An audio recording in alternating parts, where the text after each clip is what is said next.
اللهم صل على سيدنا ومولانا محمد وبارك وسلم صلاة وسلام عليك يا رسول الله صلى الله تعالى عليه وسلم. أعوذ بالله من الشيطان الرجيم. بسم الله الرحمن الرحيم.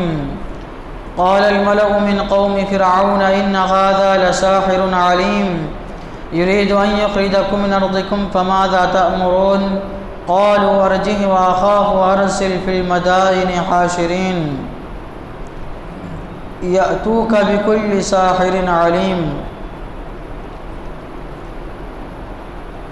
قوم فرعون کے سردار بولے یہ تو ایک علم والا جادوگر ہے، تمہیں تمہارے ملک سے نکالا چاہتا ہے تو تمہارا کیا مشورہ ہے؟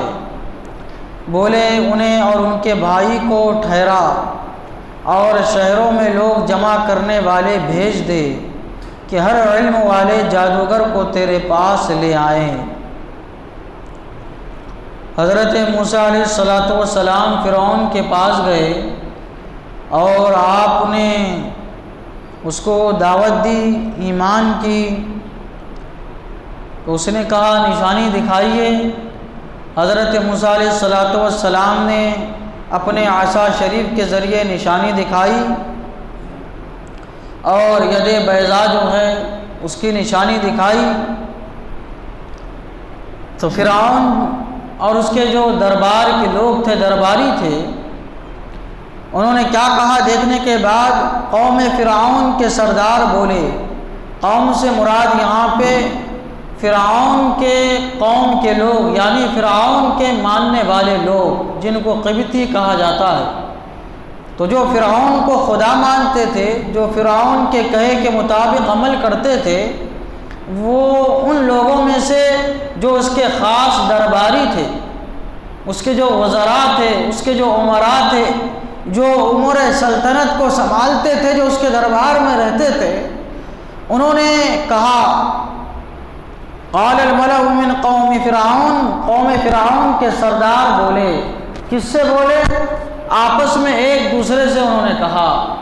یا تو آپس میں ایک دوسرے سے انہوں نے گفتگو کی، یا فرعون سے انہوں نے گفتگو کی، یا پھر عام شہریوں سے انہوں نے گفتگو کی. ان هذا لساحر علیم، یہ تو ایک علم والا جادوگر ہے.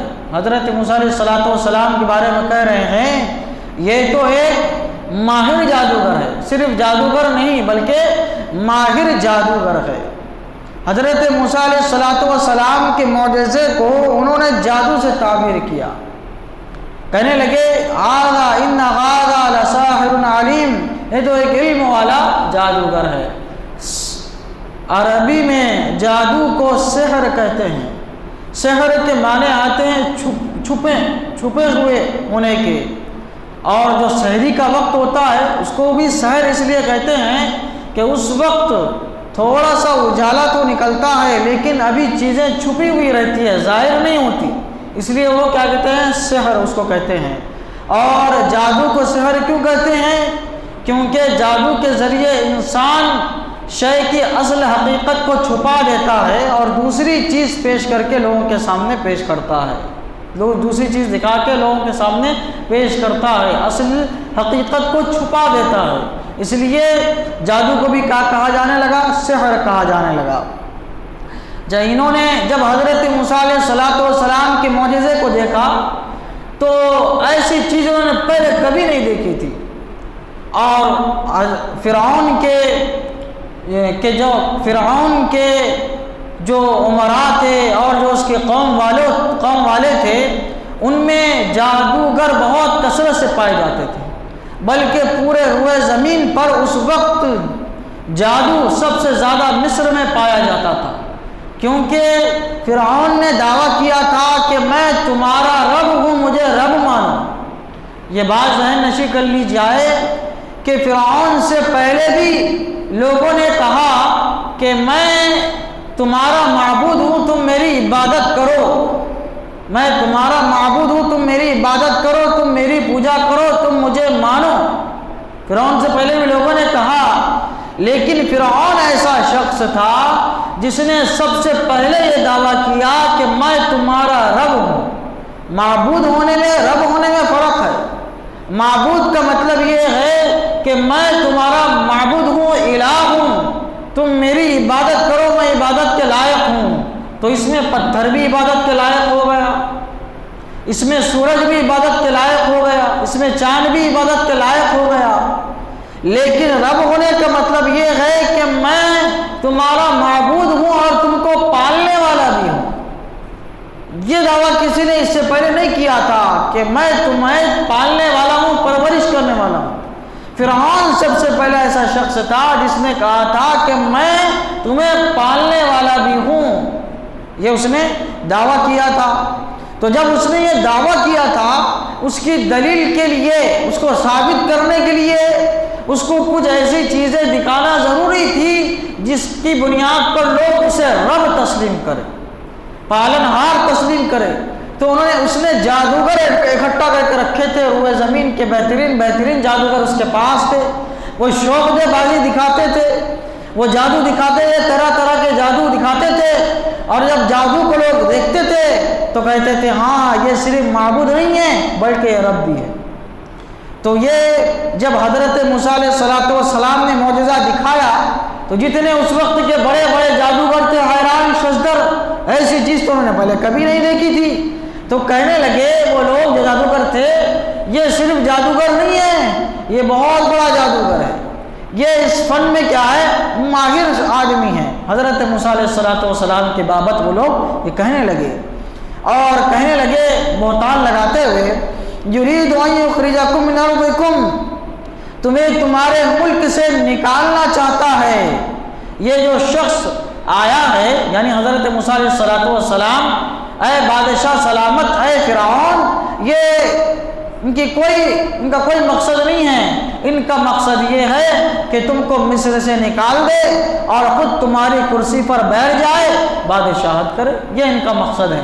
حالانکہ یہ ان کا بہت بڑا بہتان تھا۔ حضرت موسیٰ علیہ السلام جب فرعون کے پاس گئے تو سب سے پہلے آپ نے یہ کہا تھا کہ اے فرعون، میں رب العالمین کا رسول ہوں، تو مجھ پر اور اللہ پر ایمان لے کے آ، اور میرے ساتھ سبتیوں کو یعنی بنی اسرائیل کو بھیج دے، تاکہ میں ان کو ملک شام اور فلسطین اپنے آباء و اجداد کے ملک کی طرف لے کر جاؤں۔ یہ آپ نے پہلے کہہ دیا تھا، میں یہاں پہ رہنے کے لیے نہیں آیا، بلکہ آپ نے اس سے یہ وعدہ فرمایا تھا، اے فرعون، اگر تو اللہ پر ایمان لے کے آئے گا تو اللہ تعالیٰ تیرے حسن میں اضافہ فرمائے گا، تیری مال و دولت میں بھی اللہ تعالیٰ اضافہ فرمائے گا، اور تیرے عمر میں بھی اضافہ فرمائے گا، اور اللہ تعالیٰ تجھے ہمیشہ جوان رکھے گا۔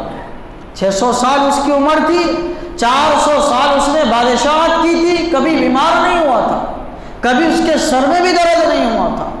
ایسی اس نے کیا کی تھی، بادشاہت کی تھی۔ تو حضرت موسیٰ علیہ السلام نے فرمایا، ابھی جو آسائشیں تجھے مل رہی ہے، تیرے ایمان لانے کے بعد اس سے زیادہ آسائشیں تجھے ملے گی، اور میں یہ حکومت دل سے چھیننے نہیں آیا ہوں۔ لیکن انہوں نے بہتان لگایا، ان کے پاس کوئی جواب نہیں تھا۔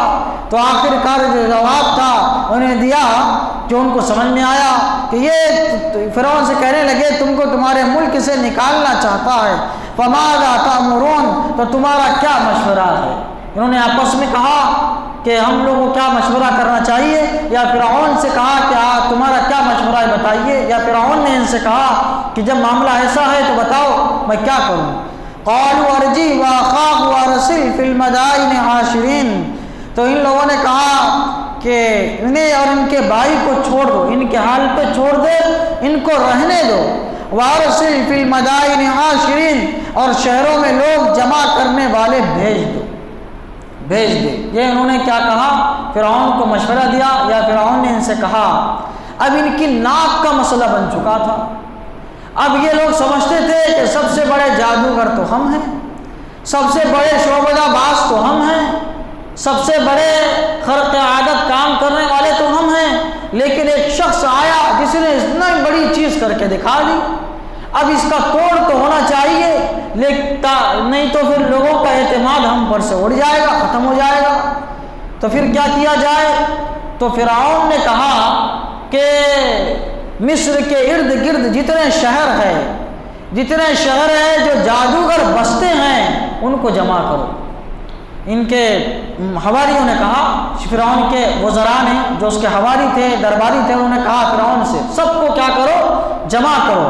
یاتوک بکل ساحر علیم، ہر علم والے جادوگر تیرے پاس لے کے آئے۔ تم کیا کرو، شہر میں بھیجو لوگوں کو، پولیس والوں کو بھیجو، محافظ دستے کو بھیجو، وہ یا تو ڈرا کے لے کے آئے، دھمکا کے لے کے آئے، یا لالچ دے کے لے کے آئے، لیکن یہ بات ہمیں یاد رکھے کہ جو بھی جادوگر لے کے آئے گا تو ایسے ویسے جادوگر کو نہ لے کے آنا، کیونکہ چھوٹے موٹے جادوگر ان کے سامنے نہیں چل پائیں گے، ان کے سامنے بڑے بڑے چوٹی کے جادوگر ہی چل پائیں گے، اور چھوٹے چھوٹے جادوگر ان کے سامنے خائب و خاسر ہو جائیں گے، یہ پست ہو جائیں گے، اور پھر جو ہے لوگوں کا اعتماد تمہارے اوپر سے ختم ہو جائے گا۔ اس لیے جو شہر کے ماہر جادوگر ہیں، بڑے جادوگر ہیں، علیم علم والے جادوگر ہیں، ان کو جمع کرنا یہ کیا ہے، یہ ضروری ہے۔ یاتوک بکل ساحر علیم، ہر ماہر علم والے جادوگر کو کیا کرے، تمہارے پاس لے کے آئے، ایسے لوگوں کو تم کیا کرو، شہر میں پھیلاؤ، اور وہ لوگ تمہارے پاس وہ جادوگر کو لے کے آئے۔ اس کے بعد کیا ہوا انشاءاللہ اس کا بیان کل کے درس میں ہوگا۔ اللہ تعالیٰ کی بارگاہ میں دعا ہے قرآن شریف سیکھنے، سمجھنے اور اس کے مطابق ہم سب کو اپنی زندگی گزارنے کے توفیق عطا فرمائے۔ اشہد ان لا الہ الا اللہ واشہد ان محمدا عبدہ ورسولہ، صلی اللہ تعالیٰ علیہ سیدنا محمد وعلی آلہ وصحبہ اجمعین برحمتک یا ارحم۔